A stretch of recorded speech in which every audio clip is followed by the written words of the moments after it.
종종 아이들이 바둑알을 가지고 노는 것을 제가 이제 지켜봤습니다. 흰 돌과 검은 돌이 이제 각각의 통에 잘 담겨져 있는데, 이제 아이들은 이렇게 있는 꼴을 못 보죠. 어떻게 합니까? 아이들은 거의 본능적으로 이것을 가지고 놀 때 흰 돌만 따로 가지고 놀고 검은 돌만 따로 가지고 노는 게 아니라 이제 이거를 섞기 시작하죠. 마음껏. 검은 돌만 가득한 통에 흰 돌을 섞는 재미, 흰 돌이 가득한 통에 검은 돌을 섞는 재미가 아주 쏠쏠한가 봅니다. 아이들이 그렇게 놀고 나서 각 통에 흰 돌과 검은 돌을 정리해 놓을까요? 그런 법은 없죠. 저는 자발적으로 치우는 아이들을 본 적이 없습니다. 그러면 어른들이 그렇게 섞어 놓은 돌을 이제 치우려고 합니다. 검은 돌이 가득한 통에서 몇 개의 흰 돌이 이제 거슬리고, 또 반대로 흰 돌이 가득한 통에 몇 개의 검은 돌이 이렇게 들어가 있는 게 또 거슬려서 어쩔 수 없이 어른들은 그걸 못 보는 거죠. 그래서 또 이제 정리를 이렇게 해놓는 겁니다.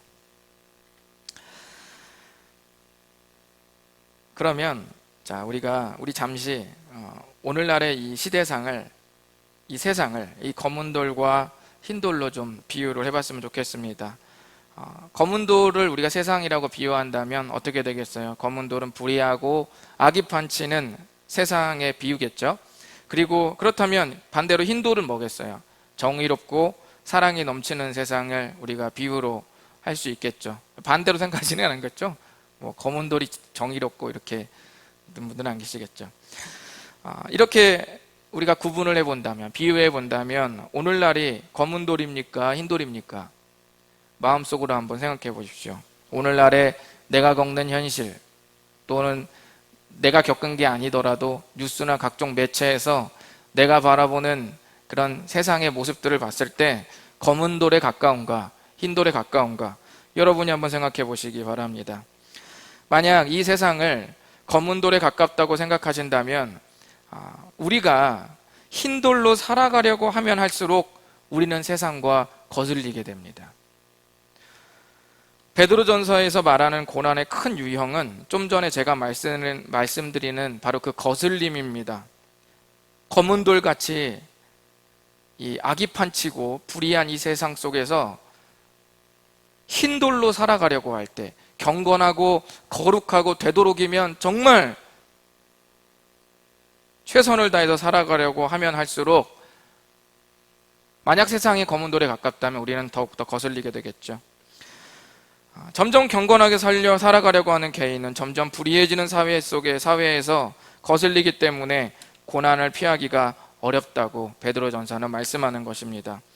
베드로전서 5장 8절을 보시면, 그래서 베드로는 자신의 편지를 마무리하는 끝장에서, 바로 이 구절은 마무리하는, 거의 정리하는 그 지점이거든요.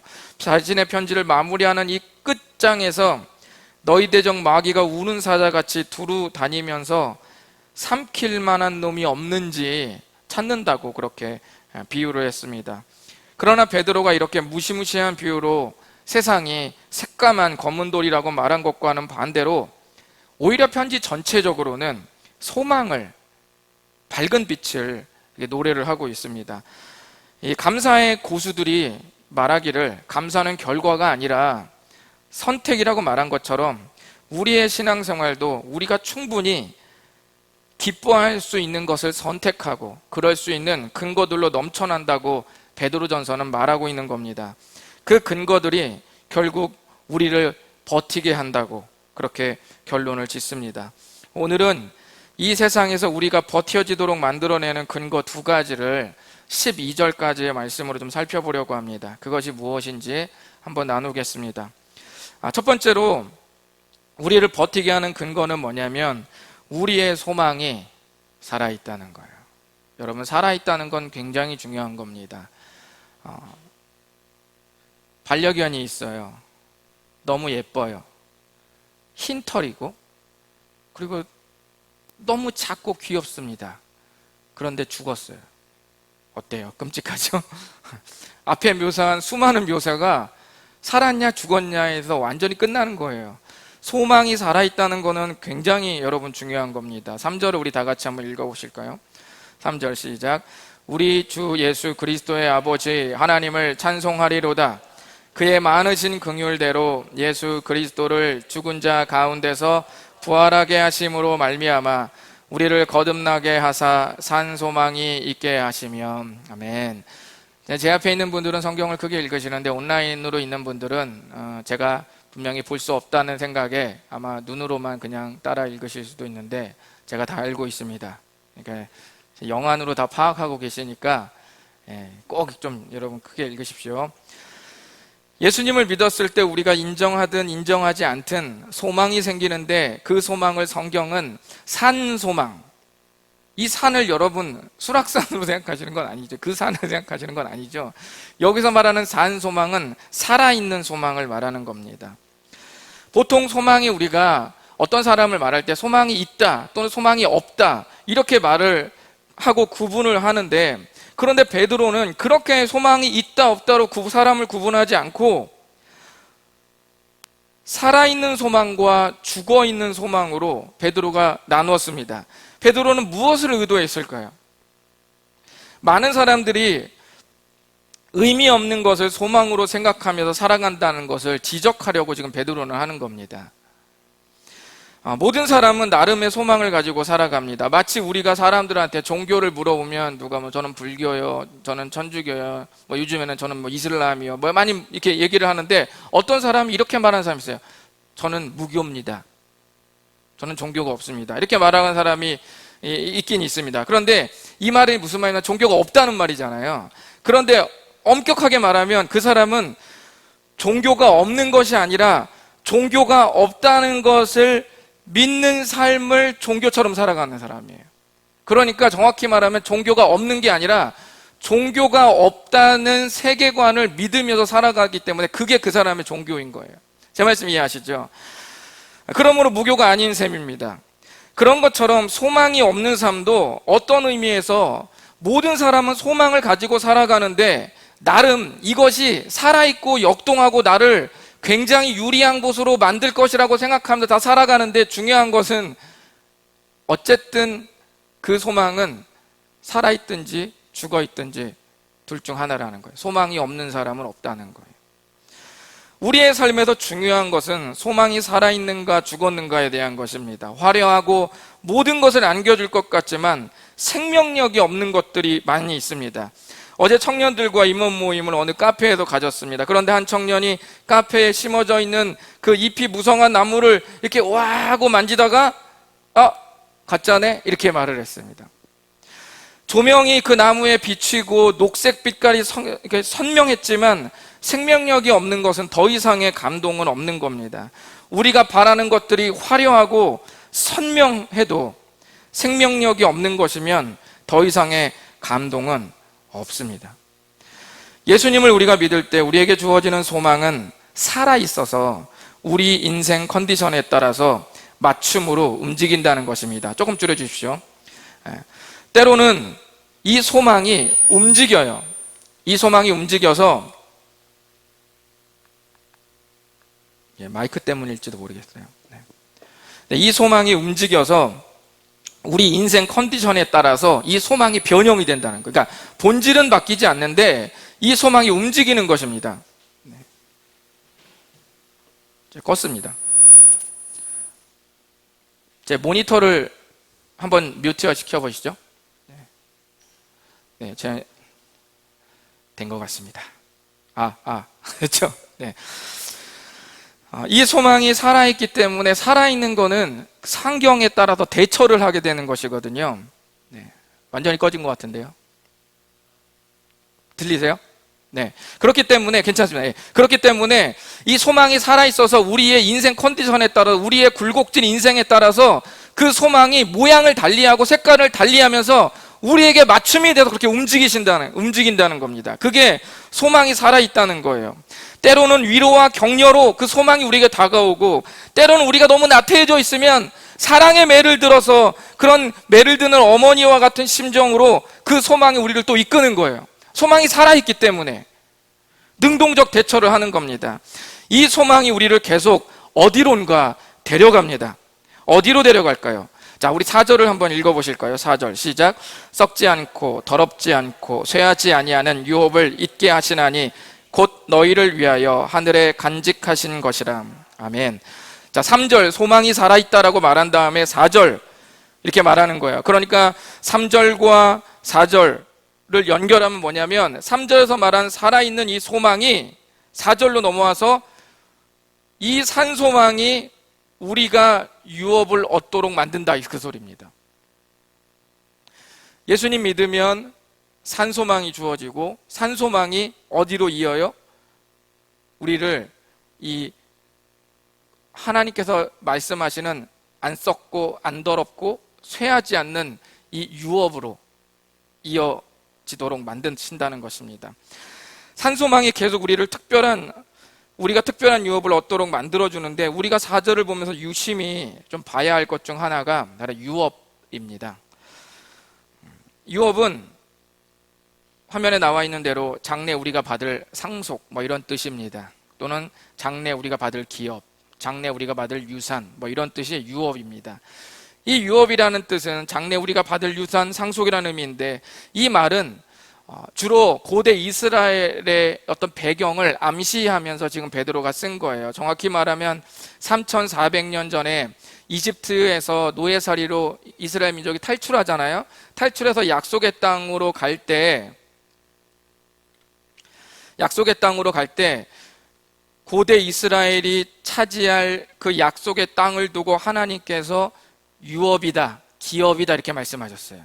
그래서 민수기 34장 2절을 보면 너희가 가나안 땅에 들어가는 때에 그 땅은 너희의 기업이 되리니, 유업 똑같은 말입니다. 너희의 기업이 된다 이렇게 말했어요. 민수기 34장을 보시면 너희가 가나안 땅에 들어가는 때 그 땅은 너희의 기업이 된다고 하셨습니다. 이때 있었던 일을 제가 조금 말씀드리겠습니다. 이들이 마침내 이제 세월이 좀 더 지나고 가나안 땅을 마침내 정복하고 여호수아를 중심으로 12 지파에게, 이스라엘 안에 있는 12 지파에게 땅을 분배해 줍니다. 이집트에서 노예살이로 있던 이스라엘이 정식으로 땅을 분배받으니 얼마나 감격적인 순간이겠어요. 자, 그런데 여기 색깔은 보이시죠? 글씨는 안 보이더라도 색깔은 보이실 겁니다. 여기 여러분이 잘 보시면은, 나중에 이걸 좀 확인을 해 보시면은 지파 하나가 빠져 있습니다. 하나님께서 이스라엘 전체 민족 12지파에게 땅을 분배하는데 한 지파가 거기에서 빠져 있어요. 교회를 오래 다니신 분들은 아주 잘 아실 텐데, 바로 이 땅 분배에서 이 세 번째 레위 지파가 빠져 있음을 알 수가 있습니다. 걔네는 동생도 아니고 막내도 아닌데 왜 빠졌을까? 꽤나 영향력이 있는 지파가 왜 땅을 분배받을 때, 부동산을 분배받을 때 왜 빠졌을까? 민수기 18장 20절은 왜 빠졌는지 이유를 말씀합니다. 우리 다 같이 읽어보실까요? 시작. 여호와께서 또 아론에게 이르시되 너는 이스라엘 자손의 땅에 기업도 없겠고 그들 중에 아무 분깃도 없을 것이나 내가 이스라엘 자손 중에 내 분깃이요 내 기업이니라. 아멘. 분깃은 몫이다 이 말이에요. 너의 어떤 그 몫도 없다, 기업도 없다 이런 뜻입니다.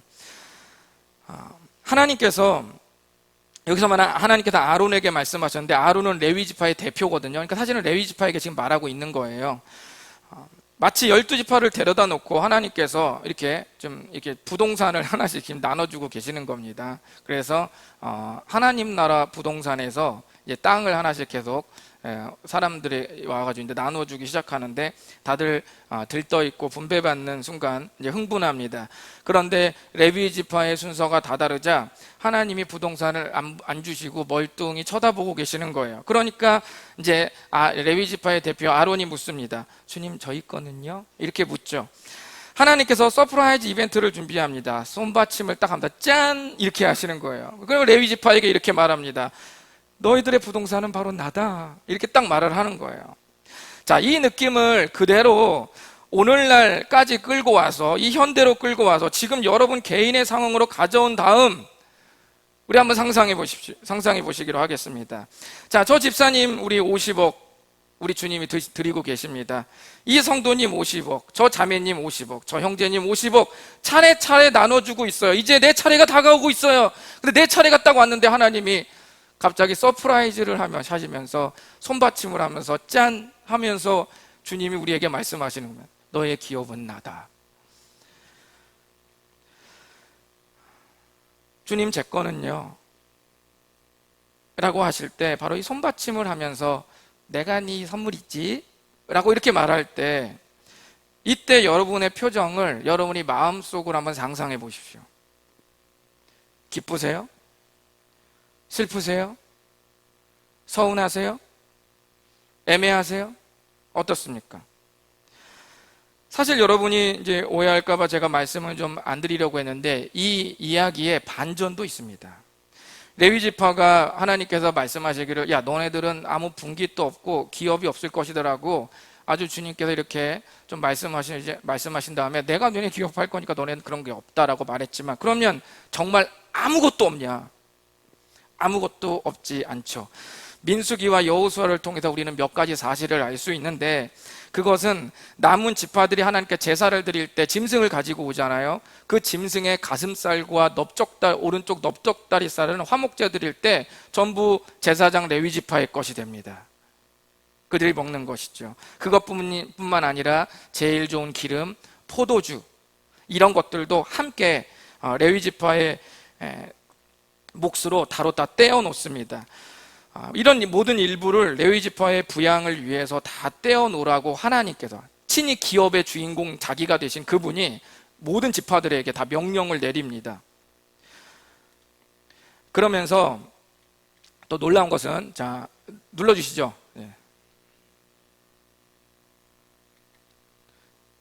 제가 너무 눌렀습니다. 제가 넘어갔나요? 여기 보시면 레위 지파의 부양을 위해서 하나님께 따로 떼어놓으라고 말씀하시면서 그뿐만 아니라 여호수아 21장 3절 보면 여러분 엄청 놀라운 말씀이 있어요. 여기 보면 보세요. 이스라엘 자손이 여호와의 명령을 따라 자기의 기업에서 이 성읍들과 그 목초지들을 누구에게? 레위 사람에게 주니라. 그러면서 레위 지파의 공식적인 명의로 된 땅은 없지만 각 지파에 할당된 아주 중요 성읍들 몇 개들을 다 합쳤더니 레위 사람의 성읍이 몇 개가 되냐면 48개가 됐다고 여호수아에서 그렇게 기록이 되어 있습니다. 레위 지파의 사람들이 받을 수 있었던 모든 것의 근거가 바로 민수기 18장 20절 제가 방금 아까 보여드린 것처럼 내가 너희들의 기업이 된다라고 말했던 바로 이 명령, 이 서프라이즈 하나에 그 모든 게 한꺼번에 패키지로 딸려 들어간 거예요. 주님은 단순히 감상만 하고 우리 삶에 아무 힘도 되지 않는 벽에 걸린 그런 액자가 아닙니다. 주님을 믿으면 부동산, 돈, 집, 차 다 해결해 주신구나라고 너무 이렇게 다이렉트로 생각할까봐 제가 바로 이 보상을 사실은 얘기 안 하려고 하다 지금 성경의 기록이기 때문에 말씀드린 겁니다. 제가 아울러서 여러분 오해하지 마시라고 말씀 당부드리고 이 말씀의 핵심을 다시금 말씀드리면 제가 지금까지 설명해드린 이 말씀들의 핵심은 예수님이 꽃받침을 하면서 여러분 앞에 내가 너희들의 유업이다 라고 이렇게 말씀하실 때 그것이 정말 나에게 기쁘다면 그게 정말 내 가슴 속에서 기쁘고 흐뭇한 그런 서프라이즈 이벤트가 된다면 아무리 세상이 험해도 우리의 산 소망이 바로 예수님이 될 수 있음을 말씀하고 있는 것입니다.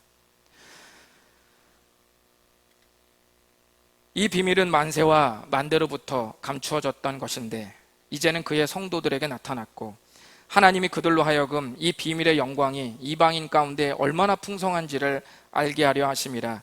이 비밀은 너희 안에 계신 그리스도니 곧 영광의 소망이니라.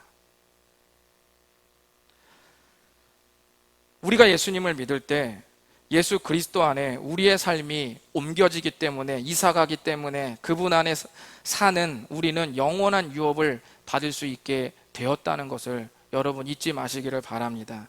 썩지 않고 쇠하지 않고 더럽지 않은 모든 영원한 것은 전부 주님에게서 나옵니다. 주님이 우리를 보호하십니다. 이것을 꼭 믿으시기 바랍니다. 이것은 여호수아 시대 때도 이루어졌지만 지금 이 시대 때도 주님은 일하고 계시고 그렇기 때문에 주님이 살아계시기 때문에 주님이 주시는 소망도 살아있는 겁니다. 그래서 우리는 버틸 수 있는 근거가 아주 명확하게 기록이 되어 있는 줄 믿습니다. 여러분 잊지 마십시오. 두 번째, 우리를 버티게 하는 근거는 뭐냐면 하나님께서 지금 우리가 당면한 현실의 고난이 내가 영원한 것을 확실히 붙잡을 수 있는 재료가 되도록 만드신다는 거예요. 하나님은 우리가 받는 시련을 그냥 열받고 짜증나고 다 때려치고 싶은 것으로만 끝나지 않게 하시고, 그 현실이 내가 과연 영원한 것을 잘 붙들고 있나?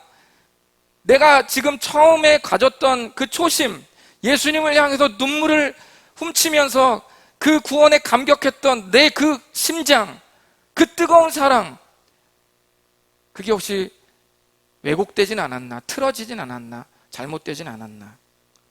그런 것들을 확인하게 해서 정확한 방향으로 걸어가도록 만들어 주신다는 것입니다. 우리 6절과 7절을 한번 다 같이 좀 길지만 읽어보겠습니다. 시작. 그러므로 너희가 이제 여러 가지 시험으로 말미암아 잠깐 근심하게 되지 않을 수 없으나 오히려 크게 기뻐하는도다. 너희 믿음의 확실함은 불로 연단하여도 없어질 금보다도 더 귀하여 예수 그리스도께서 나타나실 때에 칭찬과 영광과 존귀를 얻게 할 것이니라. 아멘. 베드는 우리가 당하는 그런 어려움, 그렇게 어려움을 당하는 것들을 무엇으로 지금 비유하고 있냐면 7절을 보시면 불로 연단하여도 라고 말했죠. 그러니까 금을 재련하는 것으로 비유했습니다. 금을 용광로에 넣어서 녹이고, 그리고 녹인 그 금 안에서 여러 가지 섞여 있는 그런 불순물들, 이런 것들을 걸러내고 추출하는 과정을 금을 연단한다 또는 금을 재련한다, 이렇게 말하는 겁니다. 우리가 살면서 수많은 어려움들로 인해 일시적으로 걱정하고 아파하지만 그것들은 오히려 주님 안에서 신앙의 용광로가 되게 하신다는 거예요. 그래서 불순물을 가려내는 시간들이 된다는 것입니다. 내가 내 심장을 수술할 수 없죠. 몸이 아픈 건 병원에 수술할 수 있는데 영혼에 불순물이 들어간 건 수술이 안 되기에 주님께서 이런 환경들을 통해서, 주님이 조장하신 것은 아니지만 우리가 처하는 아픈 것들이 마냥 더럽고 치사하고 짜증나고 아주 흑역사로만 끝나지 않게 하시고 그것들 안에서 주님이 또한 선을 이루시기 위해서 용광로로 삼으신다는 거예요. 그래서 거기에 마침내 우리의 불순물들을 걸러내게 하신다는 것입니다. 그때 우리들은 비로소 기뻐하게 되는데, 왜냐하면 그 7절 끝부분에 보시면 그 믿음이 불로 연단해도 없어질 금보다 더 귀하고 확실하다는 것을 그때 확인하기 때문이에요. 그때 확인하는.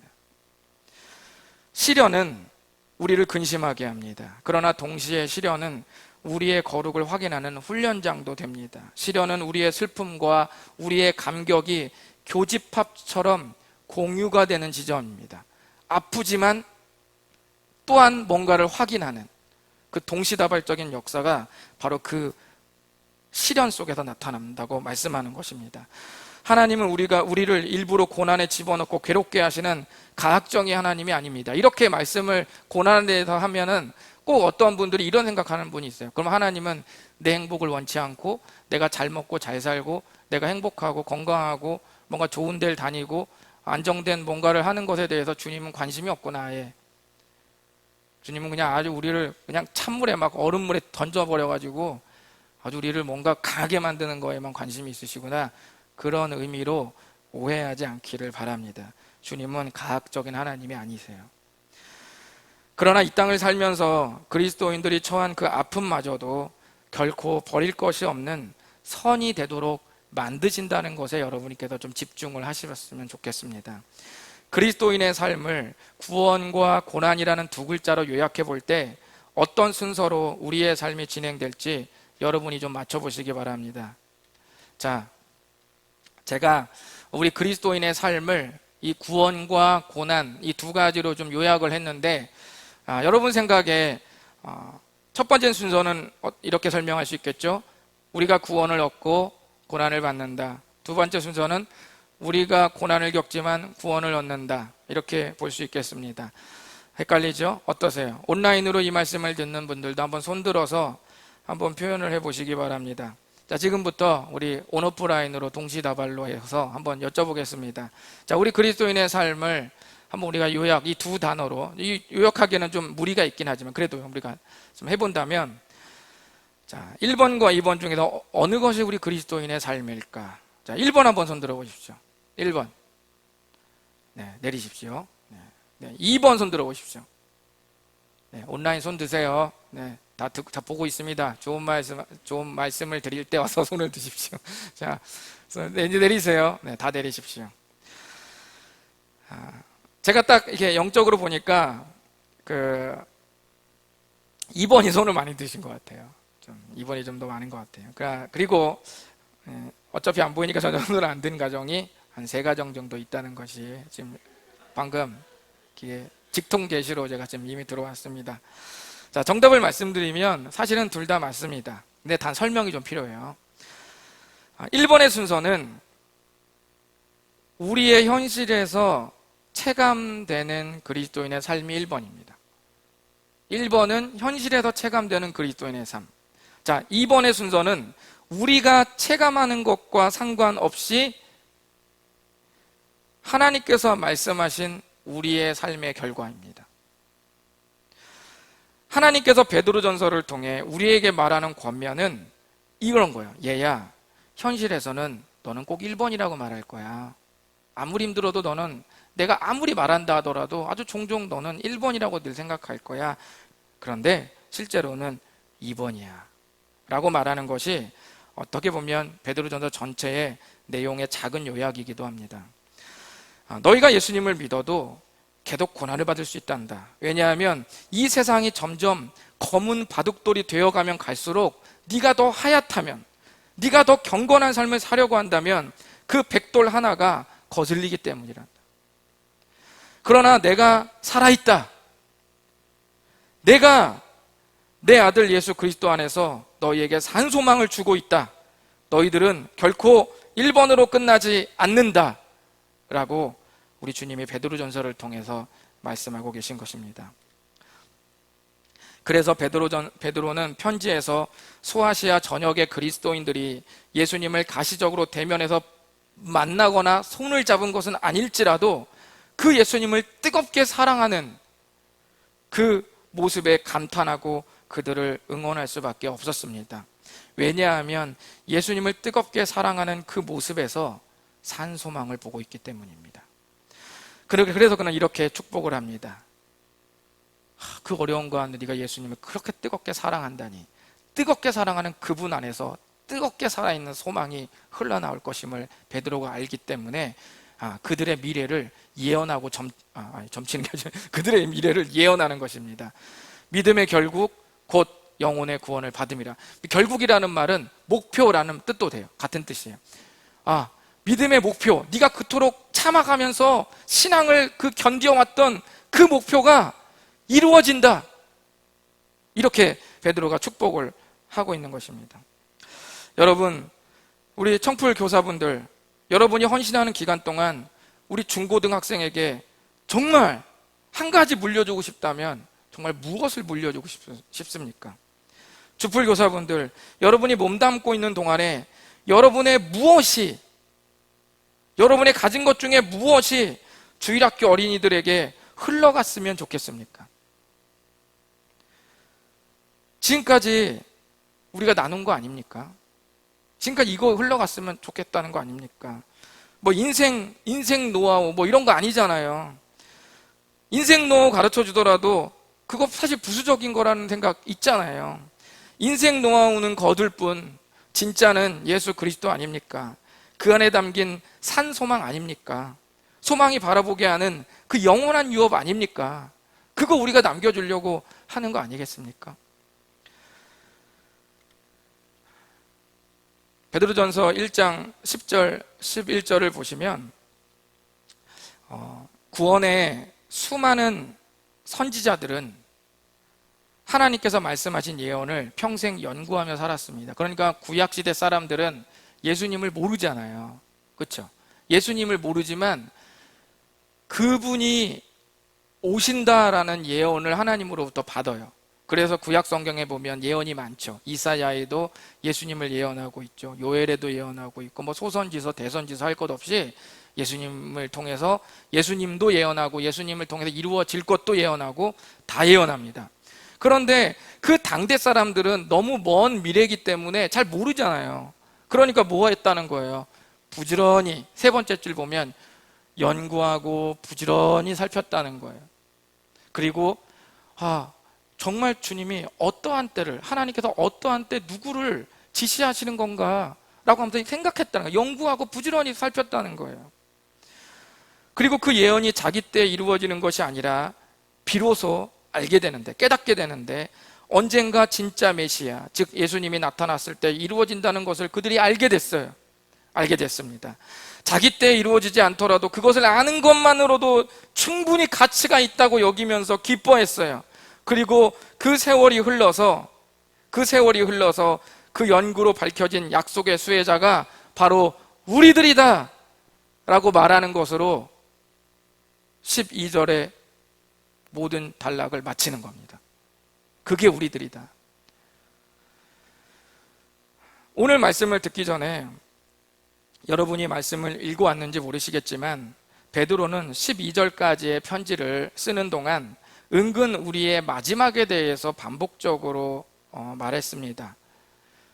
예를 들면은 5절에 말세에 나타내기로 예비하신 구원 이런 말도 쓰고, 이거는 어쨌든 그 끝 지점을 말하는 거잖아요. 또는 7절에 그리스도께서 나타나실 때에, 그러니까 모든 것을 회복시키려 나타나실 때, 그것도 어떻게 보면 마지막을 좀 다른 말로 좀 표현을 한 것이죠. 자, 그렇다면 왜 베드로는 은연중에 고난을 겪고 있는 소아시아 전역의 그리스도인들에게 편지를 쓰면서 왜 계속 우리의 마지막을 은연중에 이런 단어 저런 단어 섞어가면서 왜 마지막을 계속 반복해서 말하는 것일까요? 그것을 여러분께서 좀 아시는 것이 아주 중요합니다.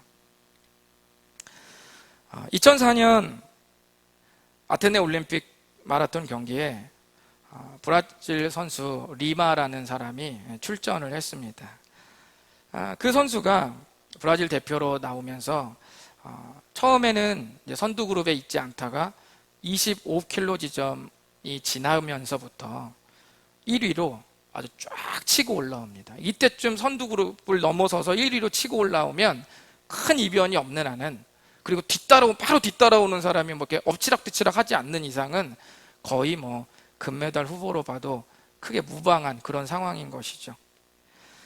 자, 그런데 이때 1위를 치고 올라와서 25km 지점부터 이제 막 달리고 있는데 갑자기 한 시민이 난입을 해서 리마를 지금 이렇게 저지하고 있는데, 이렇게 막은 것 정도가 아니라 제가 영상을 보여드리면 더 좋은데 이 사람이 결국 이 리마를 끝까지 밀쳐서 저기 관중들 있죠? 사람들 많은 대로 밀어서 넘어뜨려 버려요. 그래갖고 리마가 경기장에서 이탈해버리고 저 관중들 틈 사이로 자빠져갖고 굴러가 버렸습니다.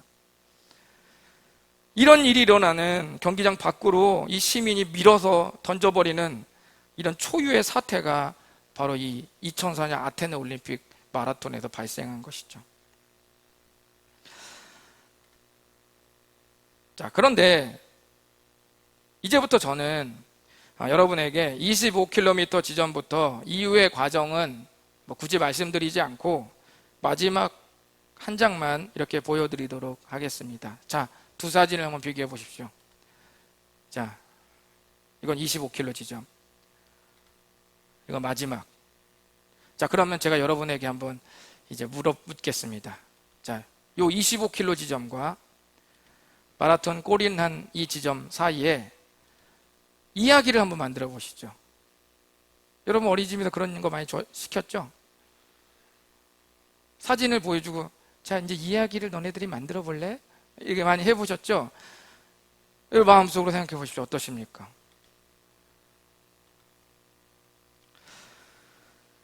여러분은 이 사진을 보면서 이 첫 번째 사진과 두 번째 사진 사이를 이렇게 아마도 연결할 수 있을 것입니다. 표현이나 이야기는 좀 다를지라도 이렇게 다들 공통적으로 연결할 수 있을 것입니다. 어떤 연유로 그가 마지막까지 달렸는지는 알 수 없지만 결국 그는 역경을 이겨내고 결승선에 골인했다. 그냥 골인한 거 아니고 기쁘게 골인했다 라는 것을 여러분이 정확히 말씀을 하실 수 있으실 겁니다. 그리고 이거는 팩트고요, 사실입니다.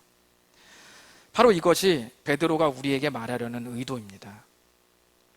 첫 번째 사진을 고난이라고 말한다면 우리가 정말 경기 룰에 맞춰서 질서정연하게 최선을 다해서 내 삶을 아주 성실하게 살아가려고 하는데 누군가 내 인생 경기장에 난입을 해서 나를 밀쳐가지고 정상적인 주행을 할 수 없도록 나를 밀쳐버려서 던져버리는 거예요. 저지시키는 거죠.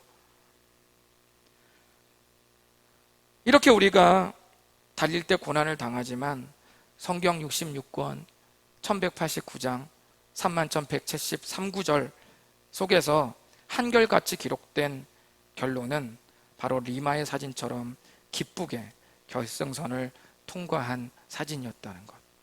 이것이 베드로가 베드로전서를 통해서 하나님의 감동을 받아서 우리에게 전해주고 싶은 이야기입니다. 우리의 지금 25km 지점, 우리는 지금 그 지점을 달리고 있는 중이에요. 그리고 우리는 언젠가 마지막 리마가 밝게 웃으면서 자기의 국기를 흔들고 국민들에게 화답하는 것처럼 우리가 과정이 어떨런지는 아주 섬세하게 다 알 수는 없지만 그때 그 시에 어떤 사건으로 내가 회복되고 아파하고 하는 것들을 엎치락뒤치 하는데 내가 다 모르지만 베드로전서는 우리에게 말하기를 너의 마지막은 기쁘게 결승선을 통과할 뿐 아니라 하나님 나라의 국기를 흔들면서 그리스도의 이름을 찬양하고 깃발을 흔들면서 화답하게 될 것이라는 바로 그 마지막 모습을 베드로는 우리에게 들려주고 있습니다. 우리의 소망이 살아있고 현재의 시련은 우리가 영원한 것을 더 분명히 붙잡을 수 있는 용광로가 될 수 있기에 저와 여러분은 버틸 수 있고 결국 승리할 수 있다는 것 마음에 새기시기 바랍니다. 기도하겠습니다. 우리 시간의 마음속에 주 앞에